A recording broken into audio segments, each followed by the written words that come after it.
Good morning, students. Today we are doing chapter 13 non competitive market, monopoly, monopolistic competition, and oligopoly. Today we are doing difference between perfect competition, monopolistic competition, and monopoly. Basis of difference perfect competition, monopoly, and monopolistic competition. तीनों को आपने column अलग अलग से बना लेने हैं. Basis of difference में चलेंगे. Number of buyers and seller, जो परफेक्ट है वहां पर भी ज़्यादा होते हैं, मोनोपोली में भी ज़्यादा होते हैं, और जो मोनोपोलिस्टिक कंपटीशन में भी सेलर ज़्यादा होते हैं, बट मोनोपोली में सेलर एक होता है और बायर ज़्यादा होते हैं. प्रोडक्ट परफेक्ट में एक जैसा होगा, मोनोपोलिस्टिक में डिफरेंट होगा, और मोनोपोली में एक जैसा हो भी सकता है और नहीं भी. प्राइस चलेंगे, परफेक्ट में एक प्राइस होगा और मोनोपोलिस्टिक में डिफरेंट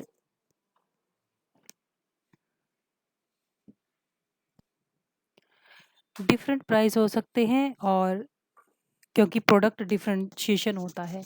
नेक्स्ट चलेंगे, मोनोपोली में एक प्राइस होगा और प्रोडक्ट भी डिफरेंट होगा. नेक्स्ट चलेंगे एंट्री ऑफ फर्म्स. फर्स्ट में हमारी एंट्री फ्री है, कोई बाउंडेशन नहीं है. सेकंड में भी फ्री है और थर्ड में बाउंडेशन है. नेक्स्ट चलेंगे बाजार की दशाओं का ज्ञान, नॉलेज ऑफ मार्केट. फर्स्ट में पूरी नॉलेज होगी, सेकंड में पूरी नॉलेज नहीं होगी कंज्यूमर को, और थर्ड में भी पूरी नॉलेज नहीं होगी. नेक्स्ट चलिएगा मोबिलिटी ऑफ फैक्टर्स. फर्स्ट में हमारे फैक्टर पूरे मोबाइल होंगे, सेकंड और थर्ड में नहीं होंगे. Demand and elasticity of demand. First में हमारी फुली इलास्टिक होगी, सेकंड में इलास्टिक होगी और थर्ड में लेस इलास्टिक होगी. Size of demand curve. First में A R equal to M R होगा, सेकंड में A R greater than M R होगा, और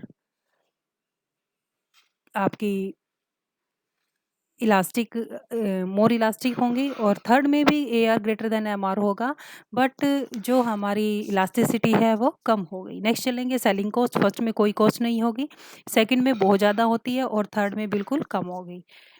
प्राइस कंट्रोल. फर्स्ट में प्राइस कंट्रोल नहीं है, सेकंड में पार्शियल प्राइस कंट्रोल है, और थर्ड में फुली प्राइस कंट्रोल. नेक्स्ट चलेगा ओलिगोपोली. ओलिगोपोली वो मार्केट है जहां पर किसी प्रोडक्ट के कुछ बड़े सेलर बड़े नंबर में बायर्स होते हैं, और ऐसे सेलर जो होते हैं बाजार का इन पे काफ़ी जो पार्ट है वो बाजार का इनके अंडर होता है. अपनी इनकी जो प्राइस और प्रोडक्शन की जो पॉलिसी है,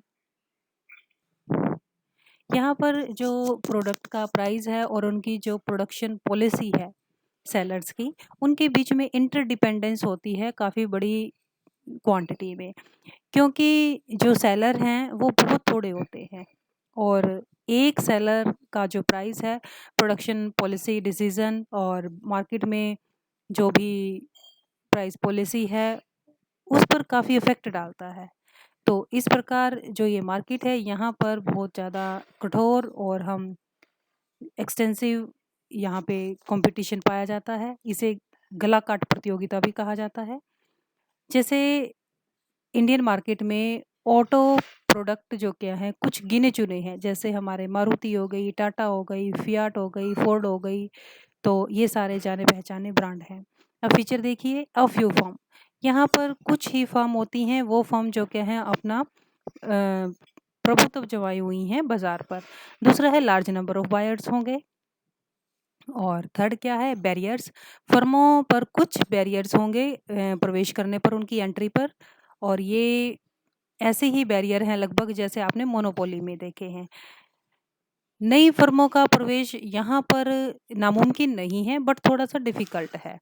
हाई डिग्री ऑफ इंटरडिपेंडेंस. फर्मों के बीच में जो इंटरडिपेंडेंस है वो काफ़ी पाई जाती है. एक फर्म का प्राइस और प्रोडक्शन पॉलिसी उसकी जो कॉम्पिटिटर है उसकी प्रोडक्शन पॉलिसी को और उसकी प्राइस पॉलिसी को अफेक्ट करेगी. थर्ड चलेंगे, नेक्स्ट फिफ्थ चलेंगे, not possible to determine firms demand curve. Oligopoly में फर्म्स का जो डिमांड कर्व है उसको डिटरमिन करना पॉसिबल नहीं है. इसका कारण क्या है कि जो प्राइस का जो चेंज है उसका हम प्रेडिक्शन करना बहुत मुश्किल हो जाता है।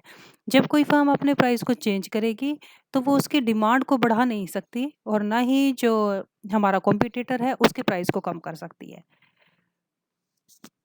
नेक्स्ट चलेंगे लास्ट, फॉर्मेशन ऑफ कार्टेल्स।